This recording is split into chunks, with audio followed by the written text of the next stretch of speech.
Hello everyone, welcome to our channel. आज हम बात करने वाले हैं यूपी पीजीटी सोशियोलॉजी का जो एग्ज़ाम होने वाला है उसकी स्ट्रेटजी के बारे में कि क्या स्ट्रेटजी आप फॉलो करेंगे ताकि आपका चयन उसमें इंश्योर हो सके। काफ़ी सारी रिक्वेस्ट आ रही थी आप लोगों की। तो देखिए, कोई भी एग्ज़ाम क्रैक करने के लिए सबसे ज़रूरी बात होती है कि आप उस एग्ज़ाम के बारे में सारी चीज़ें जान लें। जैसे कि कौन सा आयोग करवा रहा है, उस एग्ज़ाम का डिफ़िकल्टी लेवल क्या होता है, कितने क्वेश्चन आते हैं, किस टाइप के क्वेश्चन आते हैं। तो अगर हम बात करें यूपी पीजीटी एग्ज़ाम की, तो इसको करवाता है यूपीएससी एसएसबी आयोग। और आपको अगर इसमें सिलेक्शन मिलता है तो आपको 12th लेवल तक की क्लासेस लेनी होती हैं। तो डिफ़िकल्टी लेवल भी उसी हिसाब से रहता है कि आपने पीजी किया है, पीजी लेवल का आना चाहिए और आपको 12th लेवल तक की अच्छे से सोशियोलॉजी वगैरह वो चीज़ें आनी चाहिए। तो यहाँ पर अगर हम क्वेश्चंस की बात करें, डिफ़िकल्टी लेवल की बात करें, तो इजी टू मॉडरेट क्वेश्चन रहते हैं। जैसे डेफिनेशंस काफ़ी पूछते हैं इसमें, वन लाइनर टाइप के क्वेश्चंस बहुत ज़्यादा पूछते हैं, लाइक बुक्स पूछ लिया, कोई कॉन्सेप्ट है तो वो पूछ लिया, इस तरीके के क्वेश्चन पूछ लेते हैं। तो ओवरऑल अगर मैं कहूँ तो 125 क्वेश्चन होते हैं इस पूरे एग्ज़ाम में, जो कि सिर्फ सोशियोलॉजी से ही होते हैं, इसमें जीएस वगैरह नहीं रहती है। 125 क्वेश्चन में से लगभग 115 क्वेश्चंस ईजी टू मॉडरेट होते हैं, जो कि आसानी से किए जा सकते हैं। 10 क्वेश्चन ऐसे होते हैं जो कि थोड़ा ट्रिकी होते हैं या कह लीजिए कि नए होते हैं। अब उनको कैसे सॉल्व करना है ये मैं आपको वीडियो के लास्ट में बताऊंगी, तो एंड तक बने रहिएगा। तो आपने जान लिया कि एग्ज़ाम आपका क्या है, इसके बारे में आपको चीज़ें पता चल गई। तो नेक्स्ट चीज़ है, अब सिलेबस को जान लीजिए। सिलेबस को अगर आपने अच्छे से उसको एनालिसिस नहीं किया है तो इस पर मैंने एक वीडियो बनाई है सेपरेट, जिसमें मैंने आपको यूनिट वाइज डिवाइड करके बताया है कि आपको क्या क्या उसमें पढ़ना है और क्या क्या एक्स्ट्रा पढ़ना है। क्योंकि मैंने बताया ना कि कुछ चीज़ें होती हैं कि मेंशन होती हैं सिलेबस में और कुछ चीज़ें होती हैं हिडन सिलेबस, वो भी आपको पढ़नी है। तो मैंने उस वीडियो में आपको प्रॉपर बताया है अच्छे से। उसका लिंक मैं यहाँ पे वीडियो के लास्ट में डाल दूंगी या फिर आई बटन पे भी डाल दूंगी, ताकि आप उसको अच्छे से देख सकें। और इसके अलावा मैं उसको टेलीग्राम ग्रुप पे भी डाल दूंगी ताकि आपकी हेल्प हो सके। तो सिलेबस हो गया आपका। नेक्स्ट चीज़ आती है कि तैयारी करते समय पे हम हमेशा मोटिवेटेड कैसे रहें, क्योंकि जब हम पॉजिटिव सोचेंगे, मोटिवेटेड रहेंगे, तभी हम अपने गोल को अचीव कर पाएंगे।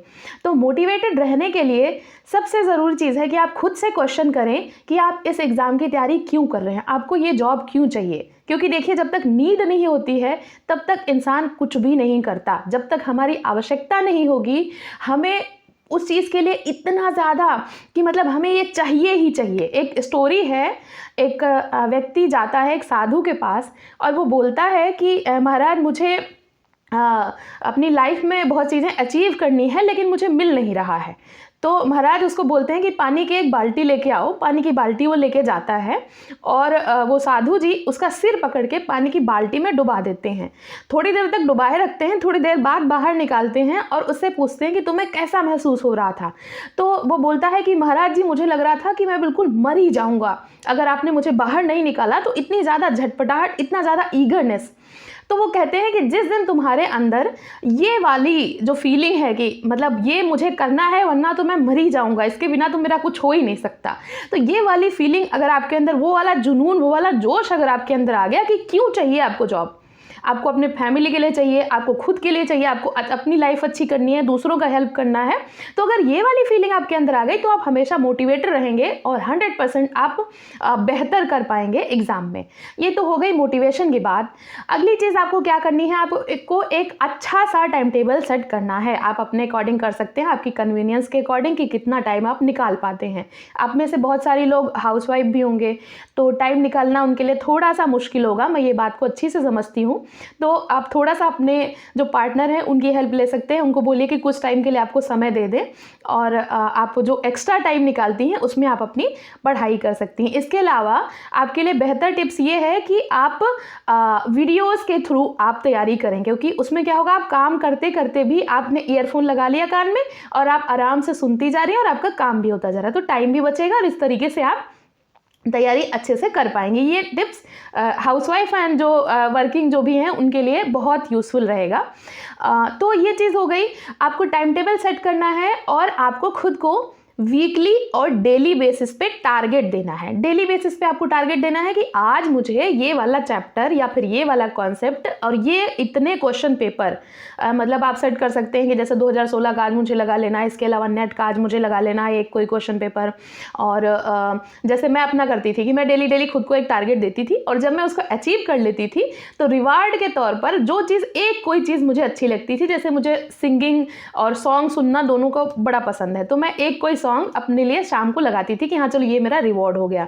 तो उससे अपने अंदर मोटिवेशन और बढ़ जाता है और खुद को हैप्पी फीलिंग आती है, जो कि आपकी तैयारी में बहुत ज़्यादा हेल्प करेगा। तो डेली टारगेट देना है और उसको अचीव करने की कोशिश करना है कि इतना आज मुझे तैयार कर लेना है, और वीकली टारगेट देना है कि एक वीक में मेरा इतनी यूनिट हो जानी चाहिए या एक यूनिट हो जानी चाहिए। जितना भी आपका कैपेसिटी हो या टाइम हो, उस हिसाब से आप अपने को टारगेट दे सकते हैं। तो डेली टारगेट दे लिया, चीज़ें हो गई, मोटिवेशन हो गया, सिलेबस हो गया।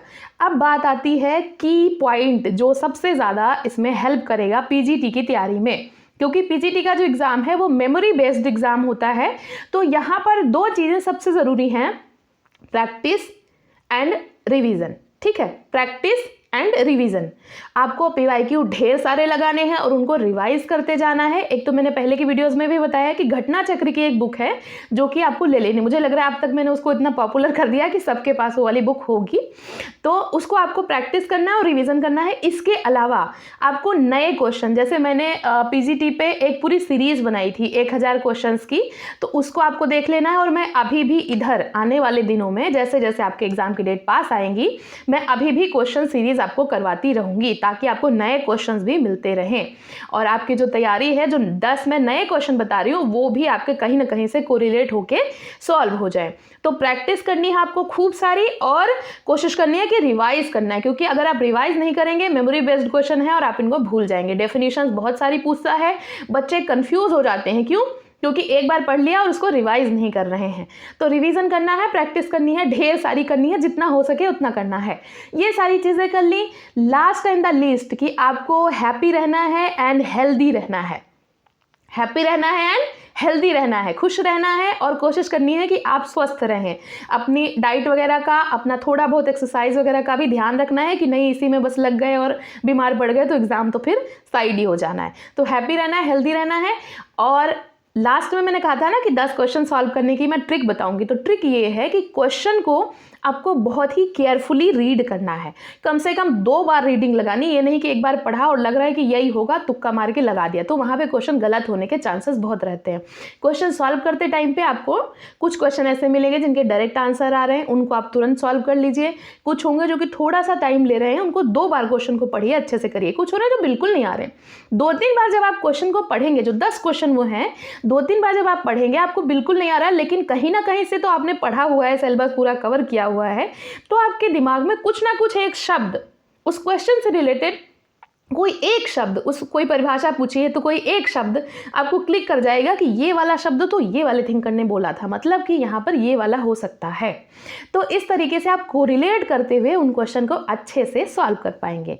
तो ये था आज का वीडियो। आई होप आपको ये वीडियो यूज़फुल लगा होगा, और इसको आप अगर इन सारी टिप्स को फॉलो करते हैं और कंटिन्यूटी बनाए रखते हैं, मस्ट है कि कंटिन्यूटी बनाए रखनी है। ये नहीं कि आज पढ़ लिया कल नहीं पढ़ना है, तो कंटिन्यूटी बनाए रखते हैं, इन सारी चीज़ों को अच्छे से फॉलो करते हैं, तो मैं इंश्योर कर सकती हूँ कि आपका सिलेक्शन कोई नहीं रोक सकता, आपका सिलेक्शन होना ही होना है।